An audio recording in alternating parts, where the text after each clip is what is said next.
Yo, it's Hot 975 Vegas. Good morning. We're here, day 2. We're back, Pacquiao Broner.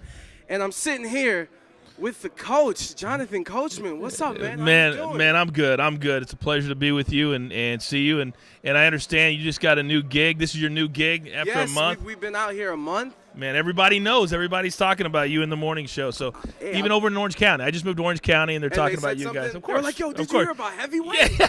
Did you hear about Heavyweight? He's out here. No, I love it out here. The strip clubs are open 24 hours. They didn't tell me that until I moved here, so it's fantastic.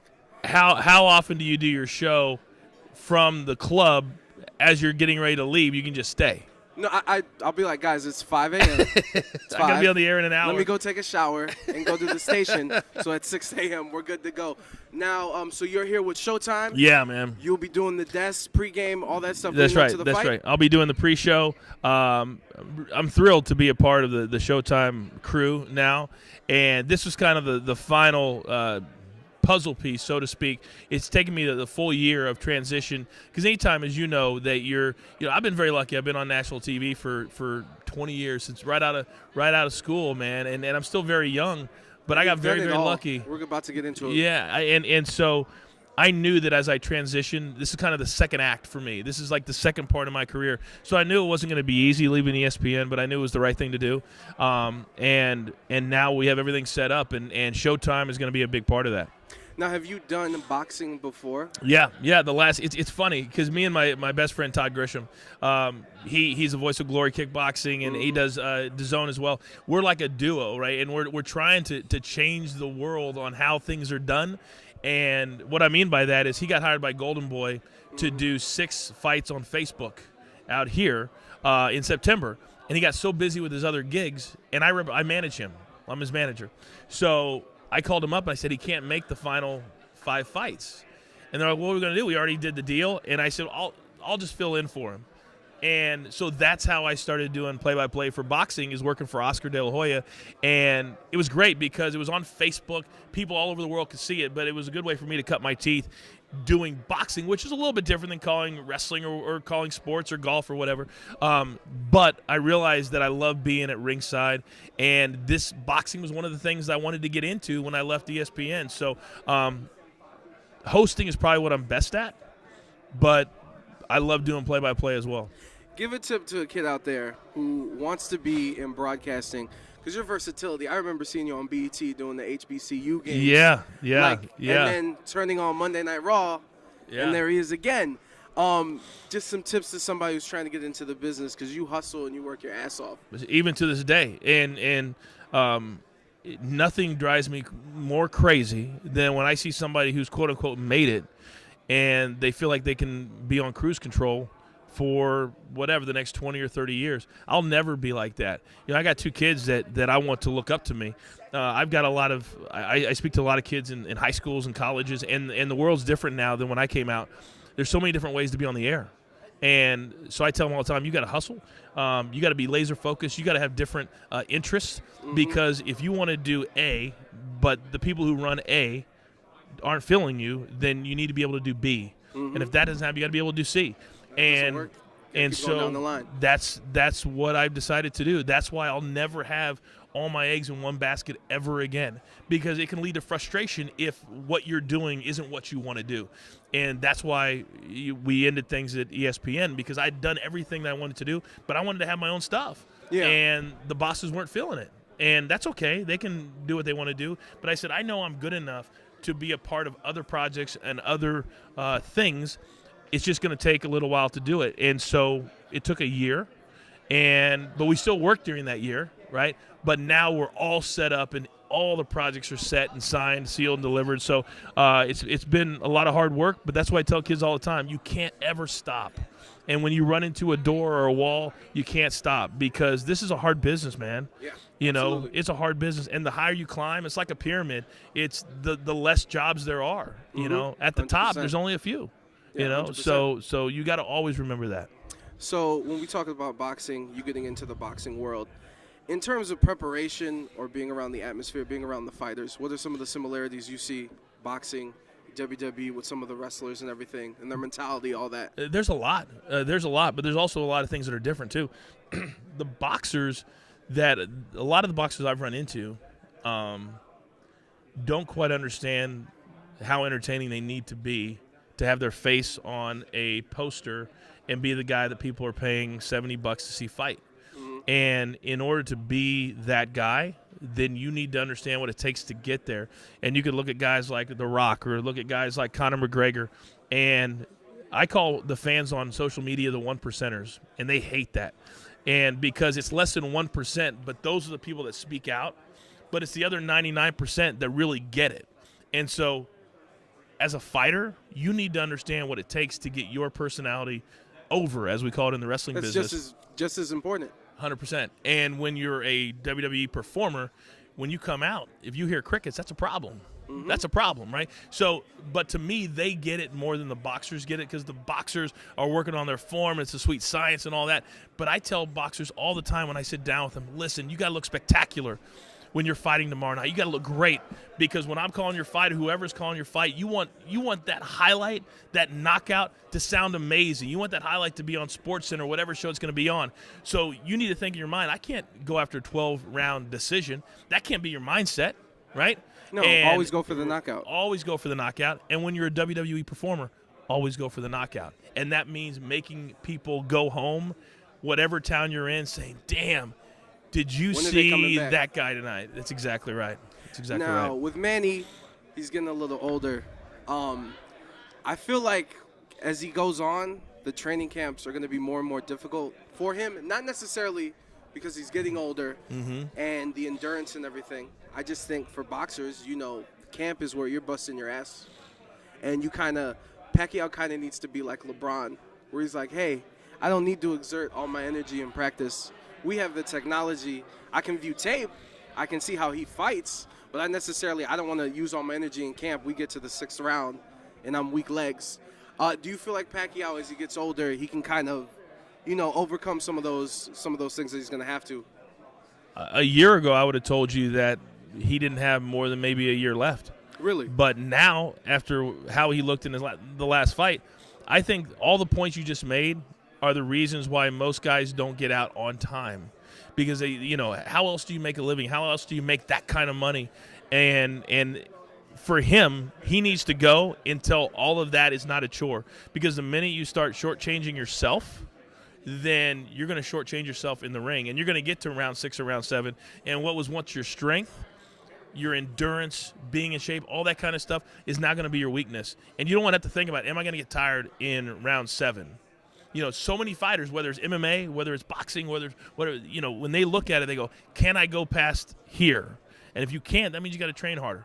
I was just looking at a bunch of stuff on social media, what TJ Dillashaw has gone through this week to get down to 125 pounds. If people haven't looked, it's amazing. It's crazy. It's crazy that he came to within a half a pound of making weight. And so those are the type of things that people don't understand. The fans at home, they just come, they buy their tickets, and they watch. There's so much that goes into it. And that's part of the reason I'm excited to be here at Showtime, is to tell the stories, to get close to the fighters, to help them understand. Because to me, this is everything. We only get one shot at this, right? 100%. And to be able to have the joy of being around all this, to me, there's nothing better, man. And I think this weekend could end up meaning the most to Adrian Broner, especially with this situation that's been going on leading up to the fight, some of the off-the-ring issues and everything. But for Adrian, if he wins this fight, I think he finally is in that other superstar realm.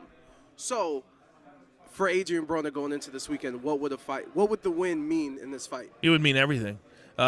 Because boxing is the one sport that you if you're successful, you can become Teflon. And you can continue to get in the ring even if there's other stuff that's going on. And I think that's going to be the biggest challenge for him to overcome, is all the stuff that's going on outside. And if he can do that, I think he has a very real chance to beat a smaller fighter. And if he can win over Manny Pacquiao, I don't care if it's a 40-year-old Manny Pacquiao. If he can look good, it's still Manny. Especially after his last fight. 100%.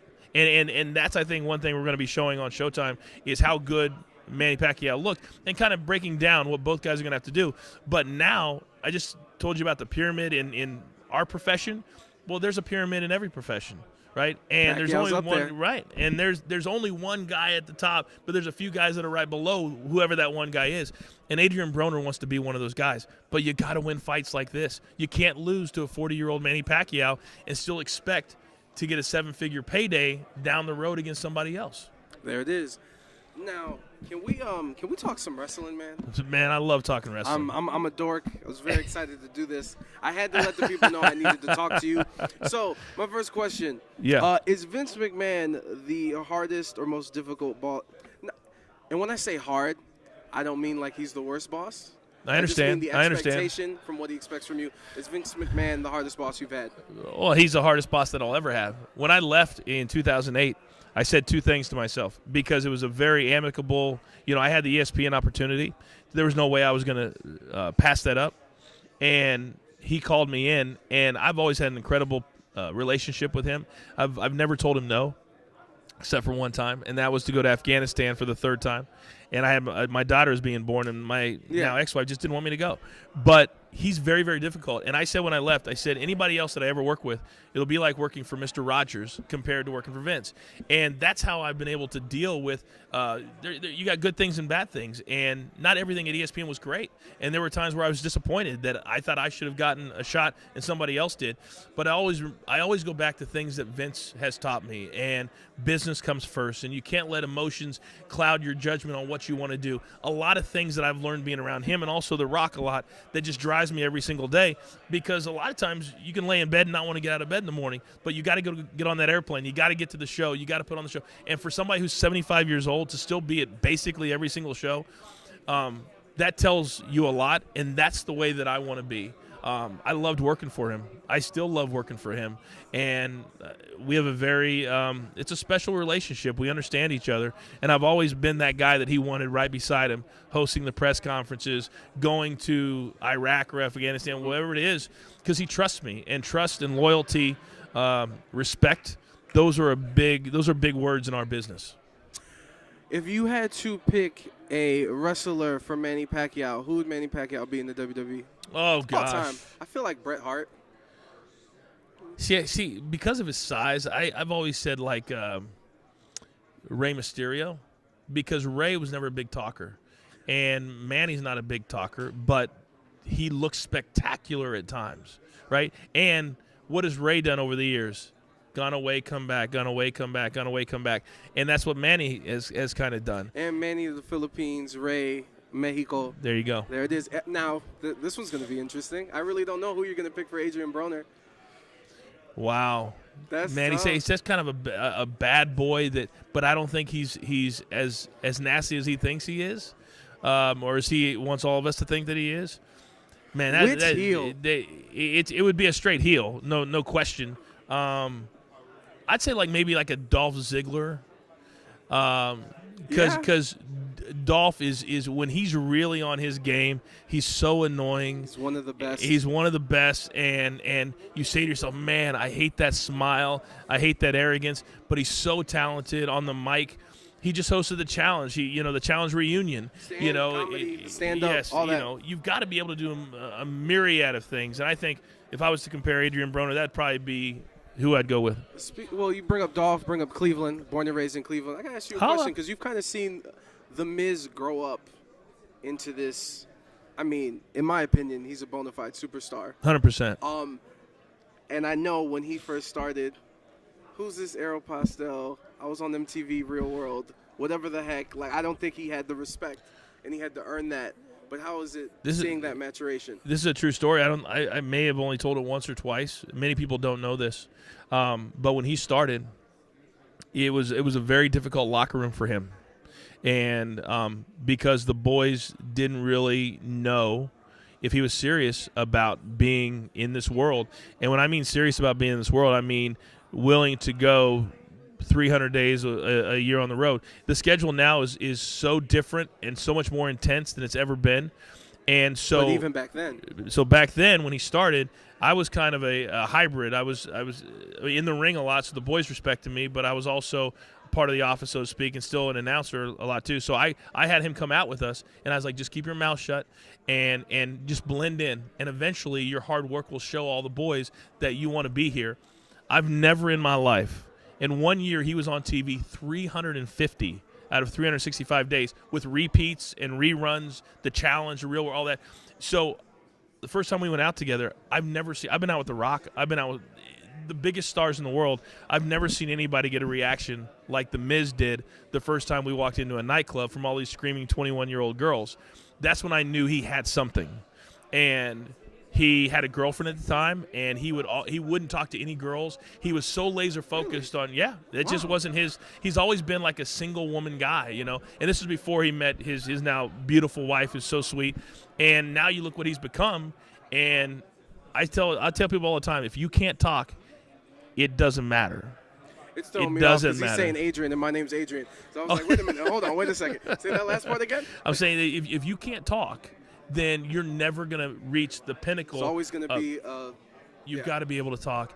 But if you can't wrestle, there are guys that have. I mean, look at Hulk Hogan. He's had 3 or 4 moves, and one of the 2 biggest stars in the world all Cena? time. No, I'm just kidding. Know? I'm just kidding. I'm kidding. He's fantastic. He's earned my respect. Not that it matters because it's me.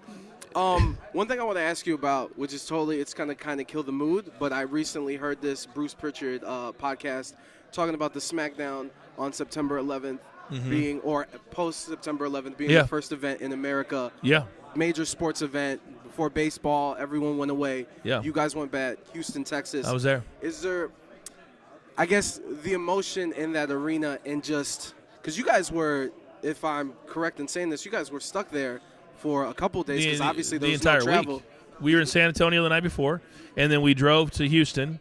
I had left my phone in my room at the building in Houston, or in San Antonio rather. So by the time I got my phone back at 10 a.m. on that Tuesday morning, I had 30 messages from family and friends because I used to fly in and out of New York. That was right, you know. And so a lot of my friends didn't know where I was, and I wasn't responding.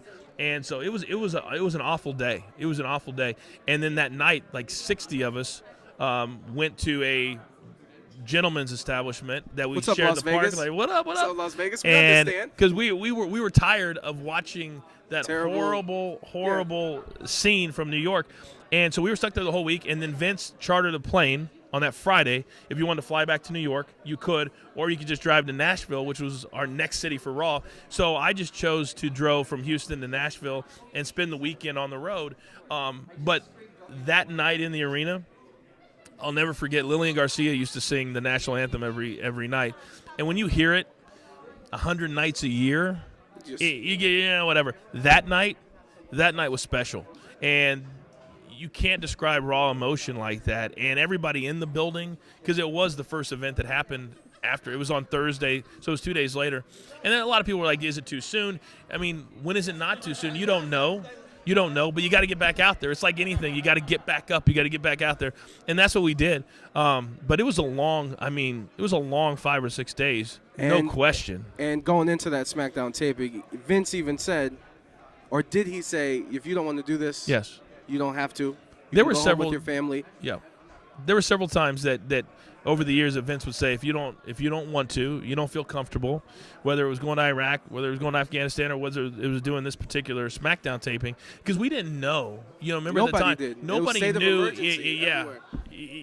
And you hear all these stories afterwards of the president being in the air for all that time because they couldn't land. You know, all these different things. We were kind of in the same boat. We didn't know if there were going to be other attacks. We didn't know if we were sitting ducks. We didn't know if doing the show that particular night in the arena would put a flashing light on us. Yeah. You know? But the one thing that Vince has never been, and that's scared. Vince isn't scared of anybody. I've said many times the only people he has to answer to are the tax man and God. And we're not sure about the tax man. So, Vince is not scared of tackling anything. He's not scared of going after anything. And that's one of the things that I respect the most about him, because he's taken a lot of heat for things, and then he's gotten a lot of praise as well. But when you become a self-made billionaire, it's not going to be easy. It's not going to be easy. It's hard. Well, speaking of being hard, and with Vince, you on the commentary booth at Raw, at SmackDown, how much is Vince in your ear, and how hard is that doing the broadcast? No, I mean, it used to be hard. And not, the few. I only did it for a few months this year, and I knew it wasn't something I wanted to do. I wanted to host. That's what I went there for. But years ago, he used to be in our ears a lot. Now there's so many other things going on. Digital content's so big. He sometimes sits there for the whole show. Sometimes he'll get up and move around. But years ago, when he was really, really into it was hard. And I got used to saying whatever he said within a half a second to a second right after he would tell us, or else you'd get screamed at while you're trying to call the show. Literally. You only have a second. Or he's going to scream at you to say it. Say it. Say it.